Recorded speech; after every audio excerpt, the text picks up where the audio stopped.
Здравейте съседи, правя това видео да имате на представа как се работи с барбекюто, надявам се да ви е полезно. Ако печете пиле или някаква гозба или нещо друго искате да промените, искате сега примерно да изпечете кюфтета, стекове или каквото и да е, и то на по-директен огън, и то на чугунената решетка, просто махате един полумесец. Трябва да внимавате, че пари. Аз съм с огнеупорни ръкавици в момента. Така. И сега примерно слагате чугуна.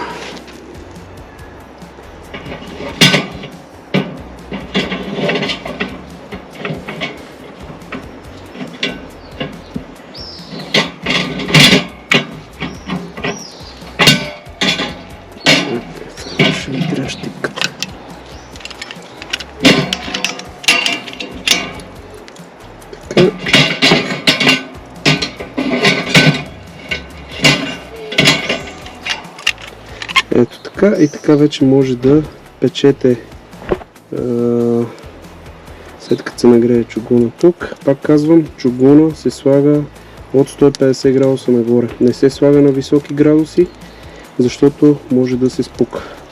Тук вече може да печете на по-ниска температура и така едновременно може да печете тук на висока температура, директно печене, тук на по-ниска температура и да си направите зеленчуци, примерно царевица или каквото картоф, каквото там прецените.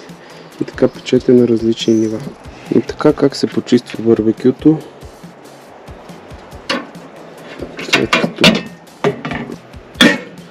сега тези плочи, тъй като вчера сме пекли на бавно печене и е капало мазнина, следващия път, като запалиме, т.е. можем да ги обърнем обратно и от топлината те, както виждате, стават супер бели и чисти, така че това няма нужда да се притеснявате, че е мръсно или нещо такова. И така всеки път се въртат. Взимаме сега, съм го изтързал от кошницата.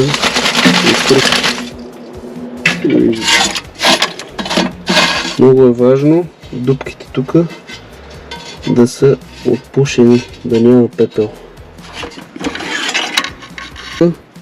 От едно печене и трябва да купувате хубави въглища, защото от хубавите въглища те са по-високо калорични, по-малко пепел, без химикали, които отиват в месото, защото много е важно и разпалките, и въглищата, всичкото това отива в месото, което после го ядем.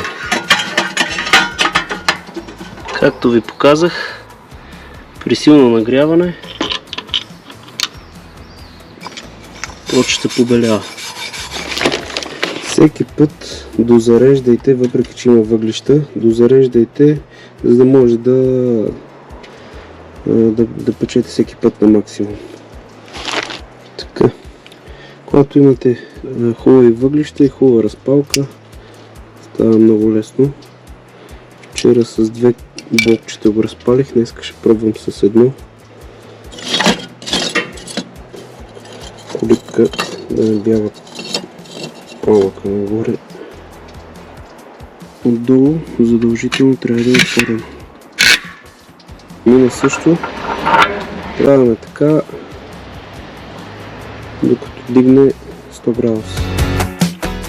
Вече сме на 125 градуса.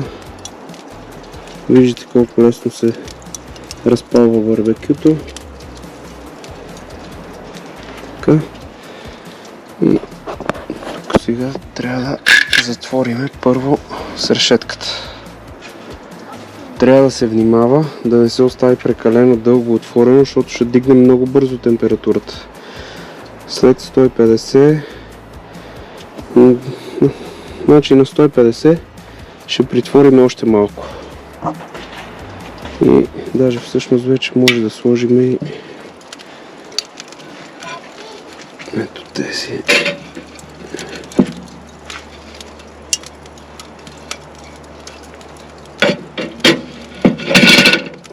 Все пак почти на 150 градуса. Ако искате да поддържате температура 200-250 градуса, нали, да печете на нея, сега тук трябва да притвориме на позиция номер 2. Е така. Тук пише номер 2. И оставаме да дигне 200-250 и после ще притвориме отгоре малко. Вече почти не можем да си задържим ръката, което значи, че сме почти готови. Така, можем да сложим тази решетка. Този рефлектор се слага, ако не искате да печете на директния огън. Ако искате да готвите или нещо на по-лек огън, защото барбекюто е доста мощно. Ако ползвате чугунените плочи, единственото правило за тях е, че трябва да ги слагате от самото начало да загреват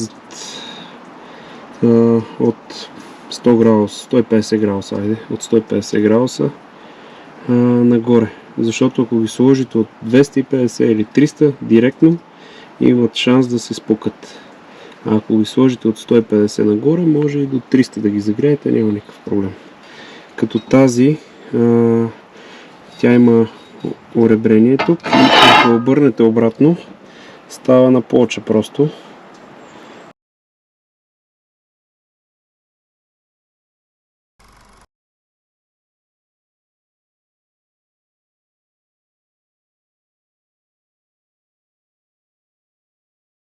Барбекюто, както казахме, за варианта с пица, слагаме тази решетка не тук долу на ниското, а горе на високото, защото температурата за пица тя отива горе и трябва да сме по-високо.